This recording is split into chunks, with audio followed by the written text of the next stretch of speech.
Bonjour à toutes et à tous et bienvenue sur Le Pompon, le podcast qui s'intéresse au parcours atypique et inspirant des entreprenantes et entreprenants du Sud-Ouest.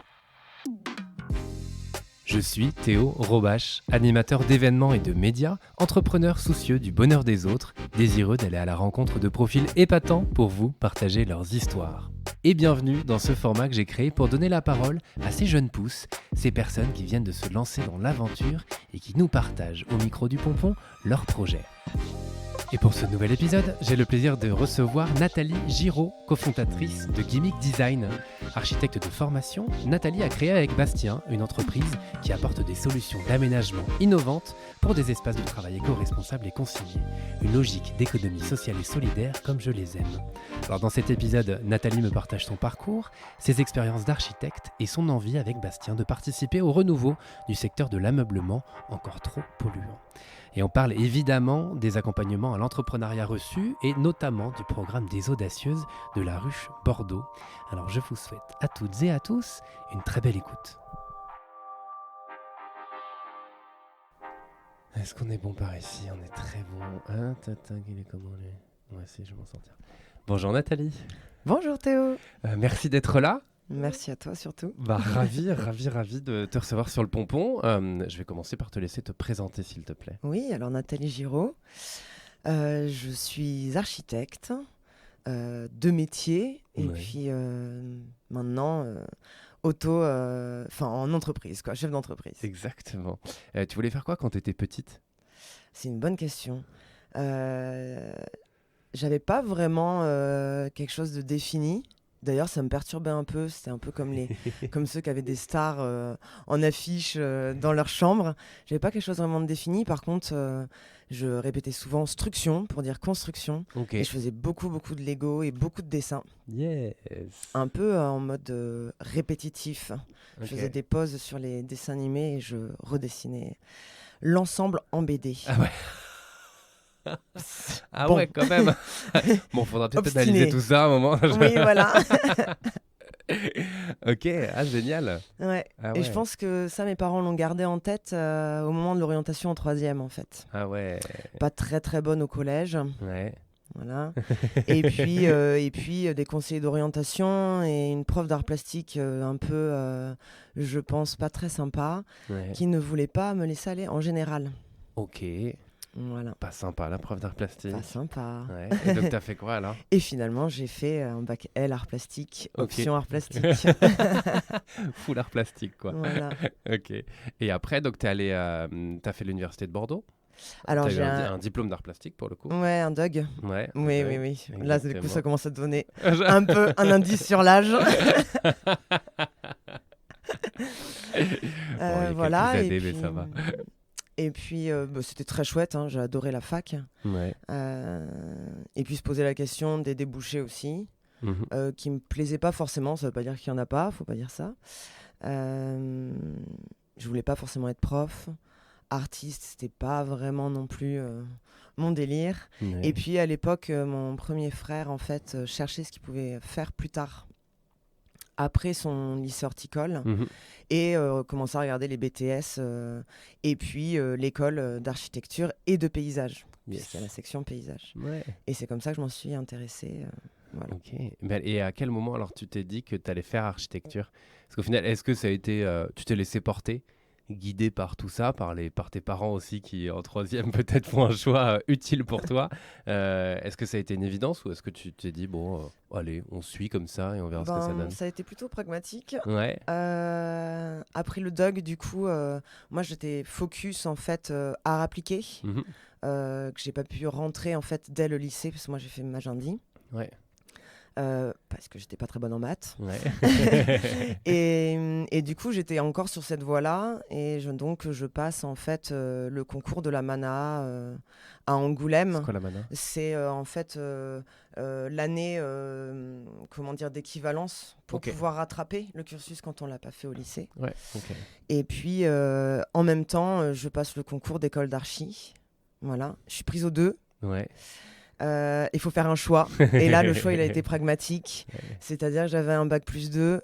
plus une année qui n'allait pas compter pour un bac+3, voilà, contre un bac+6 qui allait annuler toutes ces années de recherche.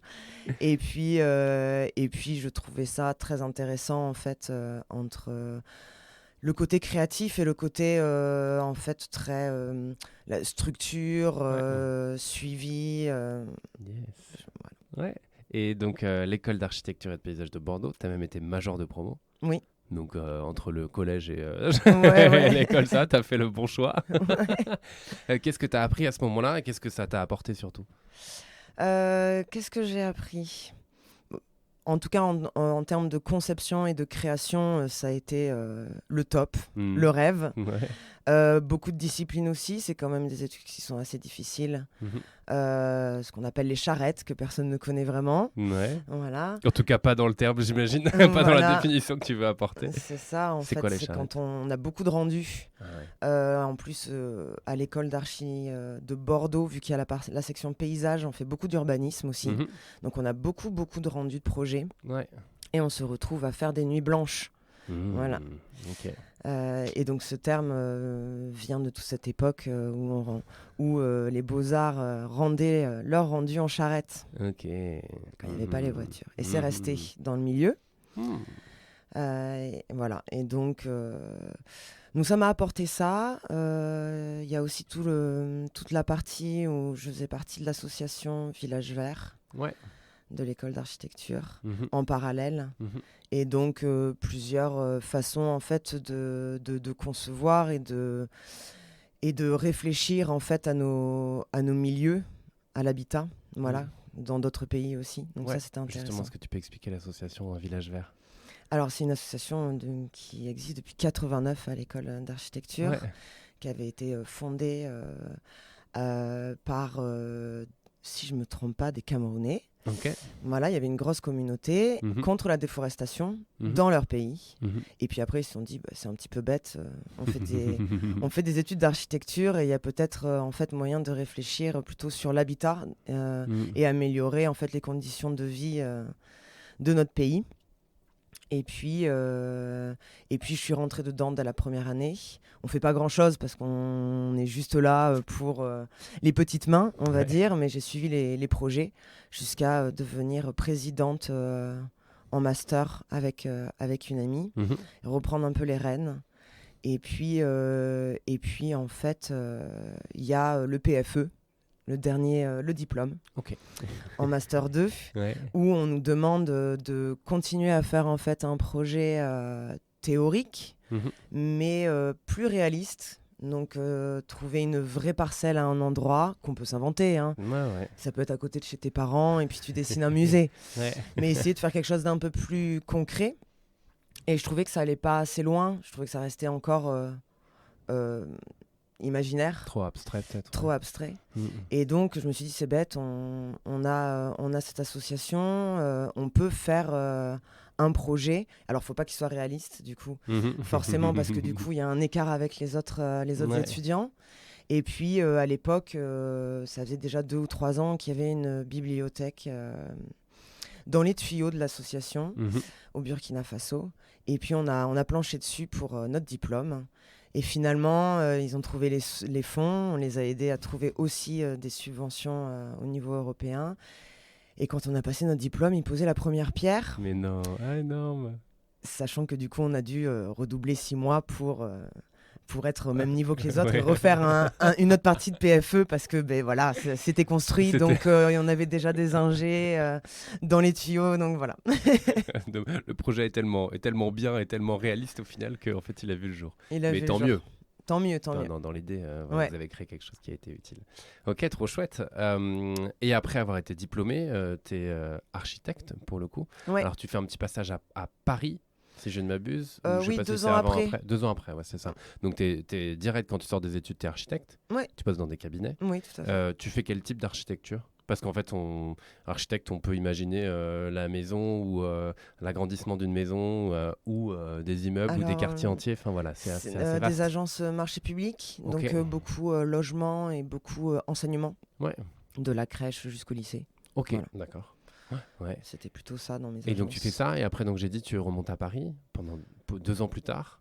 Ouais. Pour faire en fait, c'est que ça a été découpé avant. Donc moi je suis pas architecte DPLG. Avant c'était au master 2, on était diplômé. Et puis on peut monter notre agence. Ouais. Et au final ils se sont rendus compte qu'on n'était pas forcément peut-être prêts à ce moment-là. Et donc ils ont découpé master 2 DE, du coup diplôme d'état, et HMO, HMNOP, habilitation à la maîtrise d'œuvre en son nom propre, qu'on peut faire n'importe quand. En fait. Donc on peut ne jamais la faire et rester salarié, ou la faire plus tard quand on veut monter une agence. Donc j'ai attendu 2 ans pour avoir un peu d'expérience. Donc à Paris, Malaquais, voilà. Yes. Et donc après tu es devenue indépendante? Oui, je l'ai fait un petit peu. Ouais. Pas longtemps. Que ça. Pourquoi? Je voyais aussi tous mes amis de promo qui montaient aussi leur agence, et je pense pas que c'était ma vision de l'entreprise en fait. Voilà. Et puis c'est une profession libérale et je trouve que c'était bien d'être salarié. Ça, c'est des avantages aussi. Ça a des inconvénients et des avantages dans les deux cas. Et en février 2022, alors j'imagine que l'idée est apparue avant, mais il y a la création de Gimmick Design. Alors est-ce que tu peux nous expliquer ce que c'est et d'où ça te vient, d'où ça vous vient avec Bastien? Oui. Alors du coup, finalement, en fait, quand j'ai réfléchi, c'est assez logique dans mon parcours. Ça n'était pas forcément, mais dans ma tête. Il y a tout ce parcours-là. Il y a le parcours où pendant ces années où je suis salariée en agence, je mène mon projet qui a duré 4 ans quand même pour la construction de cette bibliothèque au Burkina. Donc, oui, quand même, ouais. C'est pareil. Ouais, jusqu'en 2016. Et donc, on fait beaucoup d'allers-retours. On a aussi des patrons très conciliants et heureusement on a eu de la chance qui nous laissent partir là-bas. Et donc je commence à avoir un peu, on va dire, un décalage de pratique architecturale entre ce qui se passe ici, avec ce qu'on connaît des deadlines, des budgets serrés, et puis des détails qu'on reproduit pour aller plus vite dans chaque bâtiment, et où on perd de la recherche, on va dire au niveau de la conception. Un peu le cœur du métier au final. Le cœur du métier, qui est... qui se perd, et je pense qu'on est beaucoup à s'en rendre compte. Et puis ce que je vis en parallèle là-bas, où je suis vraiment plus proche de l'architecture vernaculaire, avec des matériaux locaux, de la terre, de la brique latérite, avec des savoir-faire en fait aussi ancestraux, qui se rapprochent un peu, je pense, de ce qui s'est passé ici avec les constructions en pierre. Et puis voilà, il y a un décalage. Il y a un décalage complet de pratique. Et ça me fait poser des questions sur comment je veux mener tout ça. Je pensais pas du tout aller m'engager ou monter quelque chose dans d'autres pays, mais c'était plus cette question-là. Donc j'ai arrêté mon CDI. On rentrait plus de projet non plus, donc on n'a pas pu rester, donc c'est un peu un électrochoc. Puis je me suis cherchée pendant un temps. Et puis quand j'ai rencontré Bastien, qui est mon associé à Gimmick Design, lui faisait beaucoup en fait de construction de décors dans le cinéma et de scénographie, et s'est posé la question en fait en mettant en lien nos pratiques, que c'est quand même 2 métiers générateurs de déchets. Et donc on a commencé en fait à récupérer des feuilles décors, des tasseaux, des éléments de décor qu'il utilisait, et puis pour faire des aménagements. Voilà. Donc avant de montrer ça, on travaillait déjà ensemble depuis 2 ou 3 ans en aménagement sur mesure. Ok. Ah, déjà pour des personnes, ou c'était pour vous, pour des... on faisait pour des particuliers. Ok, déjà. En auto-entreprise. Ok. Et donc c'est tous les deux, vous conceviez ça directement? Oui. Vous récupériez tout chez vous, je sais pas, dans un garage? Voilà, on n'avait pas d'atelier. Et vous conceviez tout ça. Ok, très chouette. Voilà. Donc on avait déjà commencé un peu.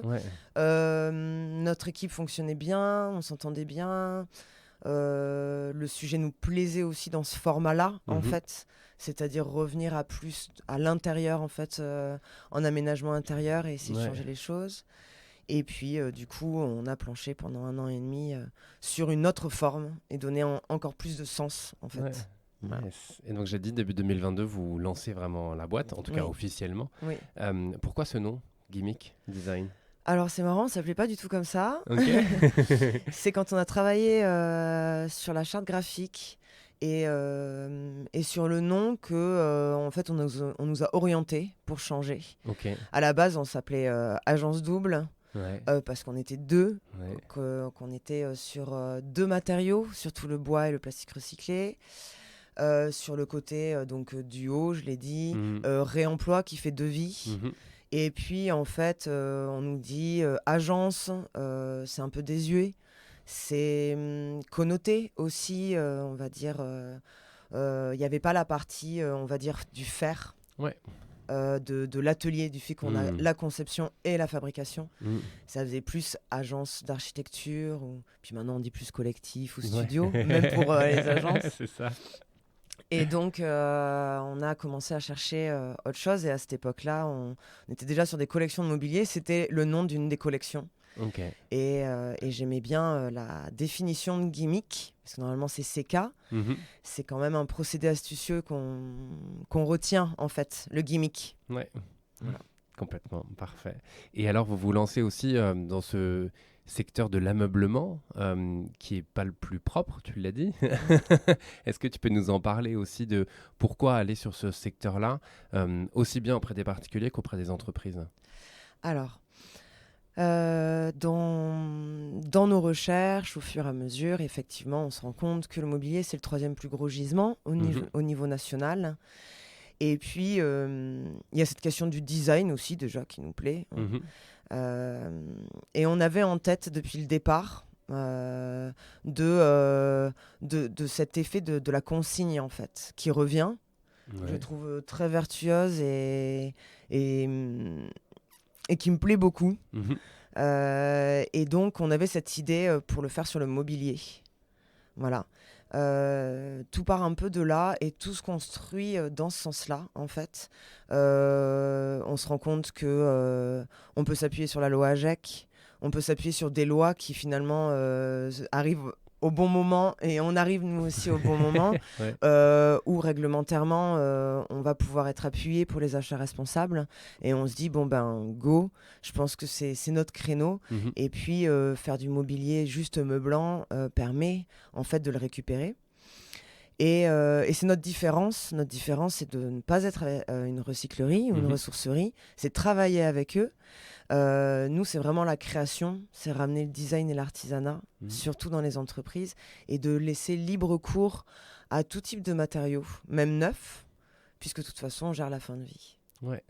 Yes. Oui, parce que c'est ça aussi. Donc, il y a explique-nous plutôt le processus, comment ça fonctionne exactement de A à Z. Il y a un client qui vient te voir qui dit on doit refaire nos locaux. Comment tu sources, comment tu crées et comment ça se passe par la suite? Parce que j'ai déjà posé des questions de la suite, mais explique déjà le processus. Alors, le processus. Tu as besoin, donc c'est surtout pour les entreprises. C'est là qu'on peut faire beaucoup plus en fait pour la transition écologique. Tu veux réaménager tes locaux ou tu aménages tout simplement. On travaille beaucoup sur les espaces de convivialité et donc on va faire la partie classique, on va dire, d'un agenceur ou d'un architecte d'intérieur, du besoin, de la conception 3D. On définit le projet. On peut dessiner du mobilier sur mesure aussi. C'est pas forcément dans un catalogue. L'idée, c'est d'en sortir parce que le catalogue, c'est consumériste. Et puis, on fait aussi du sur mesure. Ça peut être des banques d'accueil, etc. De là, on définit le projet. Et puis, après, on part en fabrication. Soit tu as un temps assez long de projet. Et donc, on peut sourcer des matériaux de réemploi, des chutes de bois d'autres entreprises, des partenariats avec Leroy Merlin, par exemple. Soit on va partir en neuf. Ouais. Donc, par contre, c'est que du bois. On fait pas de mélaminer.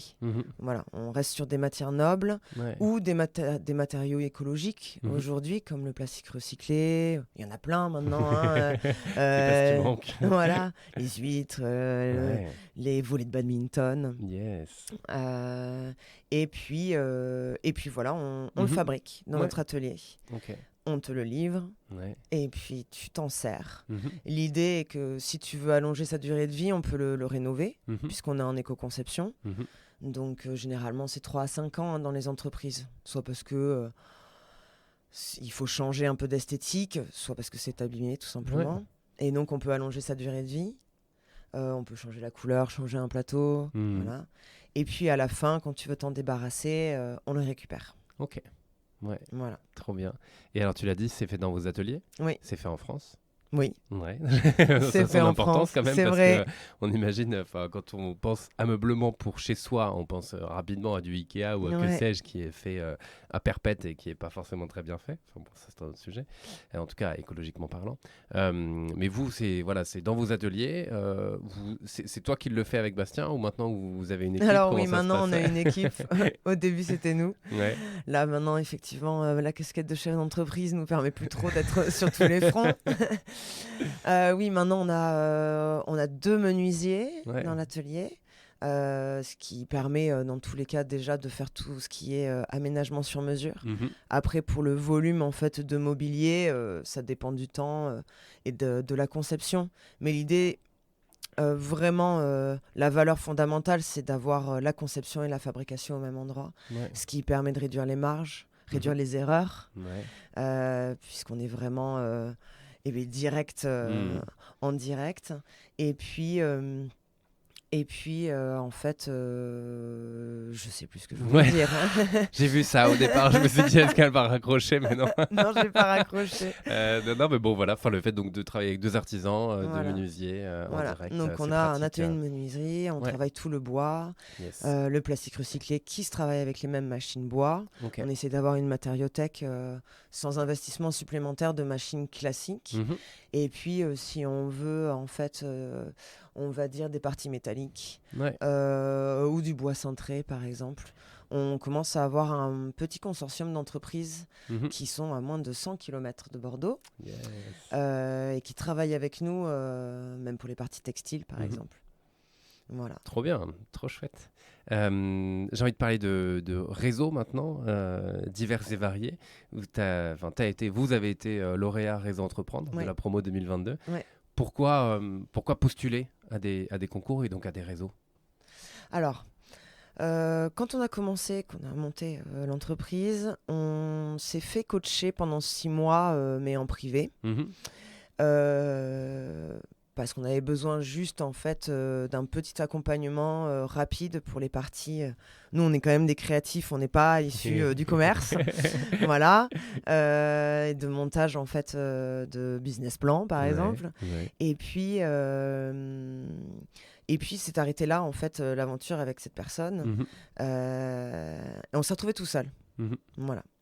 Et c'est vrai que les accompagnements, c'est quand même quelque chose d'essentiel, ne serait-ce que pour le côté humain, en fait, de pouvoir, un peu comme un psy, dire où on en est, en fait. Et puis, on ne savait pas vers qui se tourner. Il s'avère que cette personne qui nous a suivis en individuel, c'est Christelle Bécavin, qui est ensuite rentrée au réseau Entreprendre. Mais nous, on est rentrés avant elle dans le réseau. Il n'y avait pas de piston du tout. On fait les démarches parce qu'elle nous en avait parlé sans être en interne, déjà au bureau. On fait les démarches et puis on se rend compte que voilà, on est pris, donc tant mieux. On rentre dans l'aventure. Mais ce n'est pas un accompagnement, on est plus sur, en fait, il y a un accompagnement de 2 ans, mais on n'est pas sur un incubateur où on est plus sur la posture du dirigeant. On est, du coup, en fait, je me suis tournée après vers d'autres accompagnements pour compléter. Ouais. Je pense que c'est important de voir qu'il y a plusieurs en fait, créneaux qui sont tous un peu complémentaires et dans la durée aussi. Complètement. Alors chronologiquement, ce ne sera pas bon, mais je vais d'abord aller aux femmes entrepreneurs orange de la saison 5, parce que c'est de cette année, si je ne m'abuse. Est-ce que tu peux nous expliquer ce que c'est et là aussi quel type d'accompagnement c'est? Et on terminera évidemment par les audacieuses. Oui. Alors Orange, donc femmes entrepreneuses, il y en a une centaine, du coup c'est au national. J'ai trouvé ça chouette en fait, le format femme. Et ce qui m'intéressait, c'était aussi de rentrer dans la puissance qui est le groupe Orange. En termes d'accompagnement, on a des masterclass très riches, des accès en fait à des formations en ligne, et puis tout un réseau aussi de femmes sur toutes les années qui se sont construites. Ouais, trop chouette. Et ça a commencé quand et c'est combien de temps? C'est 9 mois. Ça a commencé quand? Je me perds dans les dates. En début d'année, je crois. En début d'année, 2023, oui. Okay. J'ai à peu près commencé les 3 en même temps. Et donc, terminé par les audacieuses, parce que c'est grâce aux audacieuses qu'on se connaît, pour le coup. Tu fais partie de la 8e promotion, si je dis pas de bêtises, et tu as commencé en septembre de l'année dernière. Est-ce que tu peux nous expliquer là aussi pourquoi tu as voulu rejoindre les audacieuses et qu'est-ce que c'est que les audacieuses de La Ruche Bordeaux? Alors du coup, pourquoi les audacieuses? Donc je suis au réseau Entreprendre à ce moment-là, je me rends compte qu'effectivement c'est plus en fait un accompagnement de chef d'entreprise, et là j'ai besoin encore de structurer mes offres, de structurer vraiment l'entreprise. Et puis, j'en entends parler sur pas mal de réseaux. Je commence à m'y intéresser. Et j'ai un coup de cœur, en fait, pour le programme. Et du coup, je postule. Par contre, je n'étais pas du tout, en fait, au départ, sur la première rencontre. J'ai vraiment postulé en ligne. Et puis, il y a eu le bootcamp où, du coup, on s'est toutes rencontrés. J'ai été sélectionnée, voilà, prix coup de cœur en plus, donc trop chouette. Et je les remercie, je pense que c'est l'un des meilleurs accompagnements que j'ai eu. Humain, réseau aussi, elles sont vraiment très implantées sur Bordeaux. Il y a beaucoup de bienveillance et elles sont beaucoup attentives en fait à nos besoins. Il y a la mise en réseau, et d'ailleurs on en fait partie du coup, Théo, donc merci à elle. Et non, c'était vraiment chouette, et ça m'a... Je pense que j'ai vraiment grandi avec elle. Trop bien. Et donc c'est là aussi un accompagnement de 9 mois qui s'est terminé le mois dernier. Alors il y a eu la fête. Il y a eu la fête, effectivement. Pardon, il y a eu la fête des Odas, mais c'est pas encore terminé. Il nous reste quelques...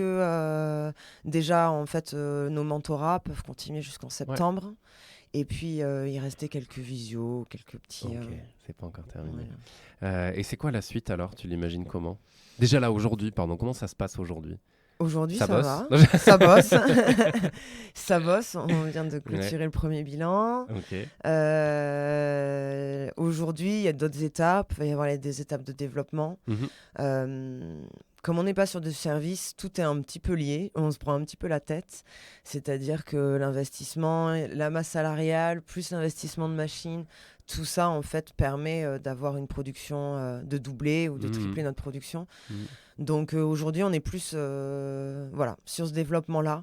Comment on intègre d'autres collaborateurs, jusqu'à combien, voilà. Qu'est-ce qu'on investit, quoi. Qu'est-ce qu'on investit Est-ce que la demande en face est là, justement? Est-ce que les entreprises de plus en plus font, alors au-delà de, parce que j'imagine qu'il y a d'autres personnes qui font peut-être ce que vous faites, enfin je sais pas, tu me diras, mais j'imagine que les entreprises se font de plus en plus attention à ça aussi. Oui, bien sûr. Donc pour vous, c'est un business qui est malgré tout porteur, quoi. Voilà, exactement. La demande est là, et puis après c'est comment y répondre en volume aussi, quoi. Ouais, complètement. Et d'ailleurs, ça me fait penser, heureusement j'oublie pas, mais que le dernier épisode du Bonbon, c'est avec Nicolas Thiebaud de Nomad Surfing. Ah bah oui. Voilà, et vous avez fait le mobilier qu'on retrouve au showroom 182 rue Achard. C'est ça. Et puis on est sur la même zone, puisque nous aussi on est dans la rue Achard, donc ce sont nos voisins. Exactement. Voilà, ça me fait penser à ça. Et donc la suite, c'est du recrutement, c'est de l'investissement, c'est du développement. Ouais, tout à fait. Okay. Tout à fait. Et puis là, sur la zone, on va pouvoir aussi grossir. On a déjà grossi. En un an, on avait 120 mètres carrés. Ouais. On en a 300 aujourd'hui. Okay. Ouais. Donc, on peut envisager, et puis c'est structurer toute la partie sourcing aussi, Okay. de matériaux de réemploi. Oui, il y a peut-être de quoi faire. Il y a de quoi J'imagine faire. qu'il y en a quelques-uns qui traînent par-ci par-là. Ouais, c'est ça. Mais c'est difficile à trouver des gisements et Okay. c'est quand même une grosse partie à travailler. Ouais, oui, après tu parlais de Leroy Merlin tout à l'heure, j'imagine qu'il y a des partenariats à nouer avec des grosses enseignes pour réemployer ce qu'elles n'utilisent plus, j'imagine. Quel conseil t'aurais à donner à celles et ceux qui ont envie d'entreprendre, qui ont cette petite voix et qui leur dit d'y aller et qui n'y vont pas encore? Et d'ailleurs, je suis pas revenu là-dessus, mais tout à l'heure, tu as dit que avant de lancer Gimmick Design, tu t'étais posé pas mal de questions. Ouais. Tu peux nous expliquer un petit peu ce moment-là ou pas? Parce que moi, ça m'est arrivé, il y a un temps avant de lancer le pompon et tout ça, je me suis aussi posé beaucoup de questions. J'en parle souvent, j'ai fait de la thérapie pour essayer de comprendre tout ça, qui j'étais et tout. Donc c'est intéressant aussi, parce que parfois il y a des personnes qui sont dans cette phase-là. Ouais, c'est vrai. Donc il faut leur dire que ça va être un peu plus clair à la fin du tunnel, si jamais ils sont dans un tunnel. Mais oui, beaucoup de questions entre le salariat, monter sa boîte, c'est quand même un petit peu particulier. 2 salles, 2 ambiances. Je suis un petit peu une tête de mule et je sais que le salariat n'était pas pour moi. Ouais. J'aime les aventures. Donc ça, je pense que c'est quelque chose qu'il faut aussi prendre en compte et assumer. Il n'y a rien de grave à ça. Il faut aussi du coup assumer qu'il y a des hauts et des bas et que c'est pas tout lisse. Ouais. Donc je pense que tu as dû le voir aussi au quotidien. Au quotidien. Et je pense qu'il faut du coup l'incarner en fait. Et se dire, je choisis de faire ça. Moi, je suis passée par plein de phases. J'ai testé plein d'autres boulots dans ces années de recherche. Finalement, je suis revenue aux racines de la création et ce que j'aimais faire. Donc peut-être se réappuyer sur des bases qu'on a aussi de compétences. Je pense que c'est important. Et puis après, c'est pas que je me suis mis des œillères, mais je me suis dit, vas-y, on fonce. J'enlève des parties de doute. Où j'enlève des parties où mais non, mais là je vais plus avoir de vie perso ou je sais pas trop, en fait je vois pas à 3 mois. Je pense que je me suis un peu coupée de ça en me disant toutes ces peurs, au final, de ces peurs là en me disant j'y vais et puis tous les mois on réactualise et puis voilà. Et en fait c'est maintenant que je me les pose parce que du coup tête baissée pendant un an, ça m'a permis peut-être d'enlever un peu ces peurs là. Moi ça serait peut-être un peu mon conseil si on commence à trop regarder trop loin aussi. Et puis je me les pose maintenant pour le développement. Bon, mais quelle taille va faire mon entreprise? Je pense que je peux libérer un peu de vision lointaine parce que les bases sont posées. Voilà. Et le modèle est validé, complètement. Et donc les conseils que tu aurais à donner alors? Eh bien, un peu ça, un peu se lancer. Je pense que faut pas trop écouter ses peurs. Si c'est ce que tu dis, mais les écouter, les entendre justement et les accepter et de se dire qu'on va faire avec, sans les refuser, parce que si en fait si on les refuse, faut pas les cacher. On les met dans un coin et au final, faut pas les cacher. Faut se dire elles seront toujours là. Et on de temps salue. En temps, voilà. Bonjour, tu vas rester à côté de moi. Tu vas rester à côté de moi, je vais pas toujours t'écouter. Voilà, et puis je pense que nous, on a un peu foncé très vite, peut-être un petit peu trop. C'était pas une question d'impatience, mais je pense qu'il y a des temps, il faut les respecter, et nous, on les a pas forcément respectés. Donc ça peut être un conseil aussi. Je pense que, on va dire 6 mois ou 1 an de plus aurait été bien avant de monter l'entreprise. Ça aurait évité 3 accompagnements en même temps que monter la boîte, en même temps que... Ce qui est pas mal quand même. Voilà, ne pas avoir de vie du tout. Ça a été formateur aussi, mais je pense qu'il n'y en avait pas besoin. Donc si on nous dit votre projet doit mettre 2 ans à se monter, je pense que les conseils sont bons. Et enfin, dernière question de ce podcast, qu'est-ce qui t'anime au quotidien? Ce qui m'anime au quotidien, la création. D'être aujourd'hui, d'être libre Alors c'est marrant parce que j'ai pas non plus trop de temps pour moi, mais j'ai une liberté de réflexion en fait et de développement. Il y a un peu tous les possibles. En fait, c'est ça aujourd'hui que j'ai trouvé dans l'entreprise et l'entrepreneuriat, c'est qu'il y a plusieurs pistes. Est-ce que je reste avec une petite équipe? Est-ce que je grossis à 100 personnes dans 10 ans? On peut mener notre barque et ça, je trouve ça chouette. Yes, trop bien. Et Nathalie, merci beaucoup. Merci à toi surtout Théo. Mais avec grand plaisir. Il y a un site internet, si je ne m'abuse. Oui, qui va être un peu revu, Okay. mais il existe. Yes. Ça, c'est l'autre point. C'est la communication. C'est pas du tout notre fort et on va intégrer quelqu'un dans l'équipe. Très bien, parfait. Important. Et le site, c'est gimmick-design.com. Très bien, voilà, donc j'invite tout le monde à aller voir. Et puis à passer à Nomad Surfing aussi, comme ça je fais la pub de l'autre épisode pour aller voir Exactement. Comme ça du mobilier de visu. Merci beaucoup et à très bientôt. Merci à toi. Merci à toutes et à tous pour votre écoute. Je suis ravi d'avoir reçu Nathalie dans le cadre du prix des audacieuses. J'adore leur projet et son utilité évidemment à grande échelle. Si cet épisode vous a plu, je vous invite à le partager autour de vous. Le Pompon se fait connaître aussi et surtout grâce à vous. Alors abonnez-vous et mettez des étoiles sur votre plateforme d'écoute préférée. On se retrouve très bientôt pour un nouvel épisode du Pompon. Et d'ici là, réutilisez ou réparez vos objets et prenez soin de vous. À très vite.